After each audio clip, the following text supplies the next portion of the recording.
إذا صدقوا فيه بأي شيء استغل، جعل بعض الناس يرسل بدعا، صلي 10 مرات وأرسلها ل10 أشخاص يصلوا كذا مرة فيكون لك مليار حسنة. أصلا تحديد الأعداد هذه بناء على ماذا؟ وهذه أمانة في رقبتك، وإذا ما أرسلتها وأسأل يوم الدين سأسألك، أنت اللي تدير الناس يوم الدين وأنت اللي تسأل على كيفك يوم الدين. لهم رب يحاسبهم، فإنما حسابه عند ربه ليس عندك.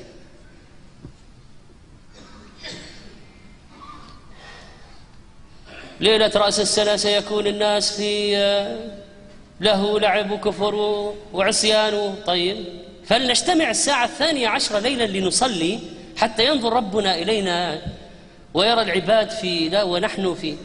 طيب جمع الناس على العبادة الساعة 12 ليلا برسائل جوال هو من السنة في شيء؟ جمع الناس على الصلاة وتحديد الساعة 12 ليلا، هل هذه سنة؟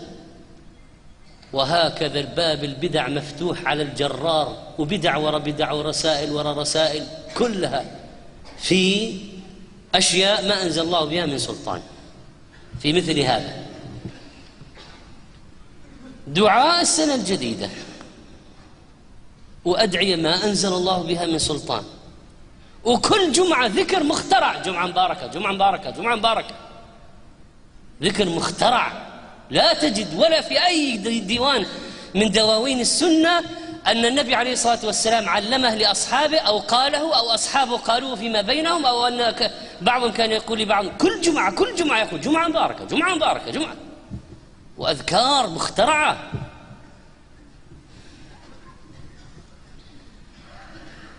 فإذا بدع ترسل، أحاديث موضوعة ترسل، استهزاء بالأشخاص والقبائل والبلدان ترسل. طيب هو تلا علينا قول الله عز وجل لا يسخر قوم من قوم عسى أن يكونوا خيرا منهم، فلماذا السخرية؟ حتى رسائل فارغة، رسالة فارغة يقول بس أبغى أرسل، بس أرسل، فارغة.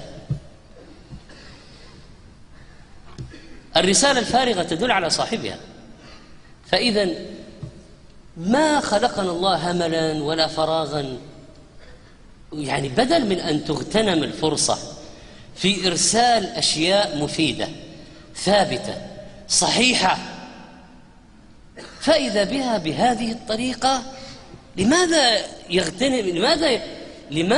لماذا يستغل الناس التقنية أو التخفيضات أو الفرص التسويقية أو العروض المجانية؟ لماذا يفعلون هكذا؟ أنت قد ترسل طرفة خالية من المحظورات لتدخل بها سرورا على قلب مسلم فتكسب أجرا، وهذا مفهوم واضح ولا حرج فيه شرعا. إذا خلت هذه الطرفة من المحظورات الشرعية ما فيها استهزاء بمسلمين ولا سخرية ولا كذب فلا بأس أن تدخل بها سرورا على قلب مسلم، هذا من أبواب الأجر. لكن بهذه الطريقة التي نراها ليست القضية الآن فقط أن نتكلم على مسألة يعني أنه أين الحضارة وأين التحضر وأين الارتقاء وأين المدنية وأين المستوى الكذا وأين ليش التعامل هذا المتخلف مع التقنية. القضية أعلى من مسألة حضارة ومدنية، القضية قضية شرع ودين وحسنات وأجر وثواب واحتساب ويوم القيامة، هذا أعلى من أن تتكلم على قضية التحضر والتحضر. الآن قضية الثواب، يعني الله عز وجل سيسألنا يوم القيامة عما نكتب، عما كتبناه. كل كاتب سيسأل عما كتبه. إن السمع والبصر والفؤاد كل أولئك كان عنه مسؤولا. وإذا قال واحد لا أنا أبغى الدليل على الأصابع أن هذه مسؤولة من وين؟ روى الإمام أحمد فإنهن مسؤولات عن الأنامل، لحديث النبي صلى الله عليه وسلم، مستنطقات عن الأنامل. ولذلك أمر بعقد التسبيح بهن، عقدة تسبيح، سبحان الله سبحان الله سبحان الله سبحان الله. فإنهن مسؤولات مستنطقات الأنامل، وعلى نكتب الرسائل بالأصابع. وبالقلم نمسكه بالأصابع. أيها الإخوة، المسألة تحتاج إلى محاسبة نفس، وقفة